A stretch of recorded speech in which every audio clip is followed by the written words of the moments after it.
You talked about the position of the coalition being untenable. Is the coalition going to split? Yes, there's no other position. We cannot be part, our party room has made it very clear, we cannot be part of a shadow ministry under Sussan Ley. What happens now then? Well, we will sit by ourselves. We will sit and we will undertake what we have done. And I think we've got a pretty good record. There's 5 policies on the books for the coalition at the moment. All of those come from the National Party. So obviously we'll continue to formulate policy. We'll continue to get on representing the people that have put us there. But we will do that with the courage and conviction that we've been asked to do. We will not be forced to vote a way that we can, in all good conscience, not support. And that, I would have thought, is what the Australian people want of their elected officials. That in that moment, in our moment, we have the courage to do what's right, what we think is right. Otherwise, why be there? So this is not an easy decision that our party room made. But when we have 3 of our senators who had the courage of their conviction and did what our party room decided was the right thing to do, for them to lose their jobs, we can't accept that. And we made it very clear that there would be a consequence. And that if Sussan accepted those resignations, then that consequence is that the coalition would be untenable. It would be forced into a position that could not continue. She was aware of that. We made it very clear, and Kevin was in a number of those meetings with me where we understood the consequence. We understood the consequence of our decisions, but again, I made it very clear all the way through. I did never believe that there was any shadow cabinet position. I've never been in a cabinet or shadow cabinet where a final decision has been made on a bill that hasn't even been drafted yet, hasn't even been presented yet, and then didn't go through a joint party room. I mean, with all due respect, I get the circumstances that were presented, but process was important. We are talking about national security. We are talking about the rights of Australians that we were going to take away.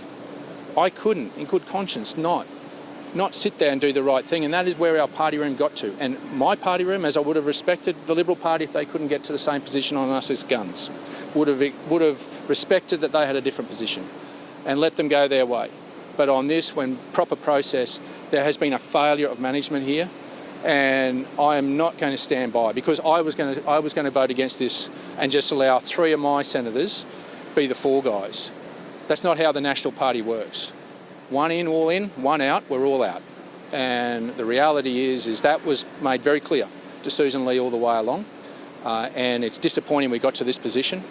But we're going to be the adults in the room. We're going to continue on doing what we do, standing up for the people that sent us there and take some common sense to Canberra. I'll go around. No one will miss out. No, it's done. I spoke to Sussan Ley about half an hour ago and made her fully aware. I gave her an opportunity yesterday after we had a party room meeting when she ignored the letter that I sent with those 3 resignations, that this would be the consequence that we are going down, that we would all resign, and that you would then see an untenable position.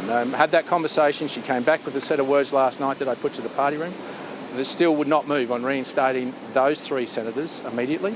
And so I rang her about half an hour ago and told her that the party room's decision was final, that unless those 3 were reinstated immediately, then she had forced the coalition into an untenable position. Is there anything at all?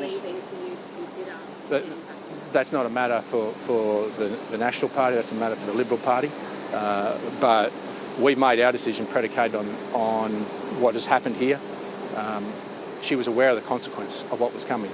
I think we got pretty strong form on being upfront and honest, and if we say we're going to do something, I think she's even seen that 6 months ago. The National Party does what they say they're going to do, and that is because we have a party room that is convicted with the courage to come forward and stand up for what they believe in. Is there anything at all? Oh, well, it's too late now. These 3 will not be reinstated. So the reality is that we will move on and we will get on with the job that we've been sent there. You never close the door on anything in politics, but the reality is we're not going to sit idly by and allow 3 colleagues that we told to go and vote away because the party room, and that I was going to vote the same way if given the opportunity, that I'm going to stand by and let them be persecuted. They have acted with great moral integrity and courage, and that is what we are standing in solidarity with, and will always stand in solidarity with our colleagues.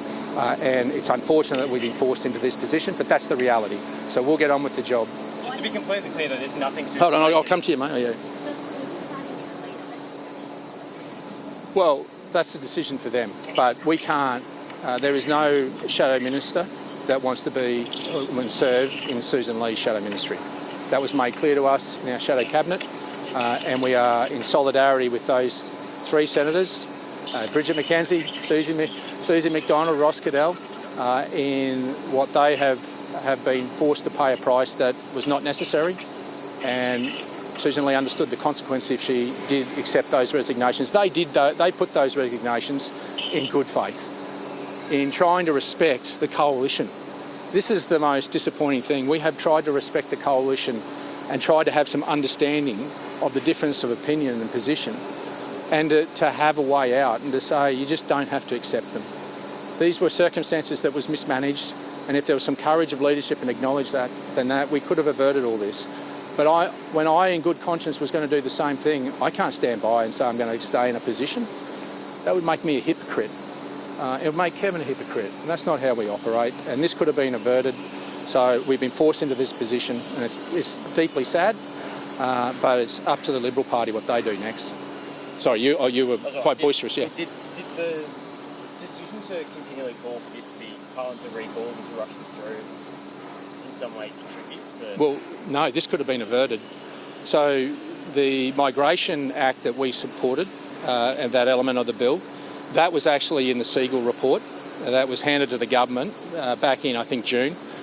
That element could have been brought in because that recommendation had been sitting on the books. We could have come back and all agreed on that bill before Christmas, but also then start the parliamentary process of the scrutiny of a bill around hate speech and the groups within them. That would have allowed the time to be able to undertake a proper scrutiny of these bills. That's why we should have come back and had the opportunity to actually have a protracted and proper process around the scrutiny of these bills. That was not provided. And that's not Sussan Ley's fault. But the process from there on is one that she had to manage. And the fact that we've got to this juncture is the fact of the management of that position.